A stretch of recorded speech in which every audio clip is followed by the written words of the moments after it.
सूरज, jasmine, तारा और मयंक एक ही college में पढ़ते थे। वह चारों लोग दोस्त थे। यह उनकी कॉलेज का लास्ट ईयर चल रहा था, इसलिए वह एक साथ नई साल सेलिब्रेट करना चाहते थे। उन चारों ने सोचा कि वह क्लब में जाकर एक यादगार पार्टी करेंगे। उन्होंने नहीं सोचा था कि वह पार्टी उनके लिए एक भयानक याद बन जाएगी, जिसे वो भूले नहीं भुला पाएंगे। सूरज के अलावा क्लब में सभी ने इतनी शराब पी ली थी कि उनसे ठीक से खड़ा भी नहीं हो जा रहा था। पार्टी खत्म होने के बाद सूरज ने सभी को जैसे तैसे गाड़ी में बैठाया और सामने वाली सीट पर सूरज और मयंक बैठ गए और पीछे वाली सीट पर जैस्मिन और तारा को बैठा दिया। गाड़ी चलाते चलाते सूरज की नज़र पीछे वाली सीट पर गई और वह सुन्न पड़ गया, क्योंकि पीछे वाली सीट पर तारा और जैस्मिन के बीच एक चुड़ैल बैठी हुई थी। जैसे ही सूरज की नज़र उस चुड़ैल से मिली तो उस चुड़ैल की आंखों से खून निकलने लगा।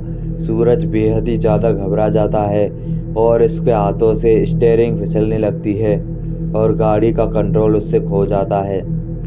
जैसे तैसे सूरज गाड़ी को संभालता है और एक जगह पर आकर गाड़ी को रोक लेता है। सूरज यह सब देखकर बेहद ही ज़्यादा कांप जाता है और वह मयंक को जगाने की कोशिश करता है। जैसे ही मयंक जगता है तो वह सूरज का मजाक उड़ाता है और कहता है कि शराब मैंने पी है और चढ़ तुम्हारे को रही है। यह सब सुनकर सूरज को लगा कि शायद यह उसका भ्रम होगा, इसलिए उसने गाड़ी दोबारा स्टार्ट की और गाड़ी चलाने लगा। थोड़ी दूर जाने पर जैस्मिन बोलती है कि उसे चक्कर आ रहे हैं और सूरज गाड़ी को साइड में रोक लेता है। जैस्मिन जैसे ही गाड़ी से उतरती है वह उल्टी करने लगती है। इसके बाद सूरज मयंक से एक पानी की बोतल फेंकने के लिए कहता है तो कुछ ही सेकंड में पानी की बोतल रोल करते हुए सूरज के पास आ जाती है। सूरज ने गाड़ी की ओर देखा तो मयंक और तारा सोए हुए थे।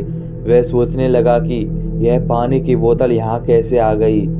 जैस्मिन की हालत बेहद ही ज़्यादा खराब थी, इसलिए सूरज ने यह सब सोचने की बजाय जैस्मिन को वह बोतल दे दी।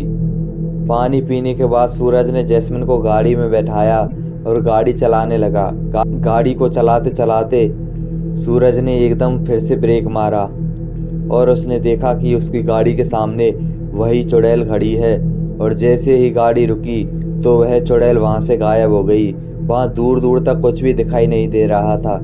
सूरज अब जल्दी से घर पहुंचना चाहता था। सूरज ने गाड़ी स्टार्ट की और गाड़ी को बहुत तेज भगाने लगा। थोड़ी दूर चलने पर बैक सीट पर बैठी तारा एकदम से खड़ी हो गई और सूरज की तरफ देखने लगी। जब सूरज की नज़र तारा पर गई तो सूरज ने उसके नाम से उसको बुलाकर उससे बात करने की कोशिश की, लेकिन तारा ने उसकी बातों का कोई जवाब नहीं दिया। वह बस उसे घूरती रही। कुछ देर बाद तारा मन ही मन बड़बड़ाने लगी। यह सब देखकर सूरज बेहद ही ज़्यादा डर जाता है और वह पास में बैठे मयंक को जगाने की कोशिश करता है, लेकिन मयंक बेहोश पड़ा था।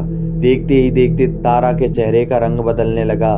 तारा का चेहरा उसी चुड़ैल जैसा लग रहा था और वह जोर जोर से अपना सिर खिड़की पर मारने लगी और उसके सिर से खून निकलने लगा।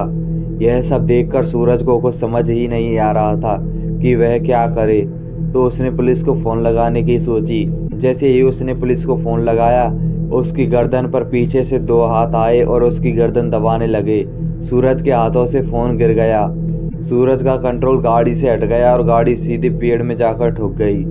सूरज को जब होश आया तो वह एक अस्पताल में था और उसकी बगल वाली सीट पर मयंक लेटा हुआ था। पुलिस वालों ने जब सूरज से पूछताछ की तो उसने बताया कि रास्ते में उसने एक लड़की को देखा था।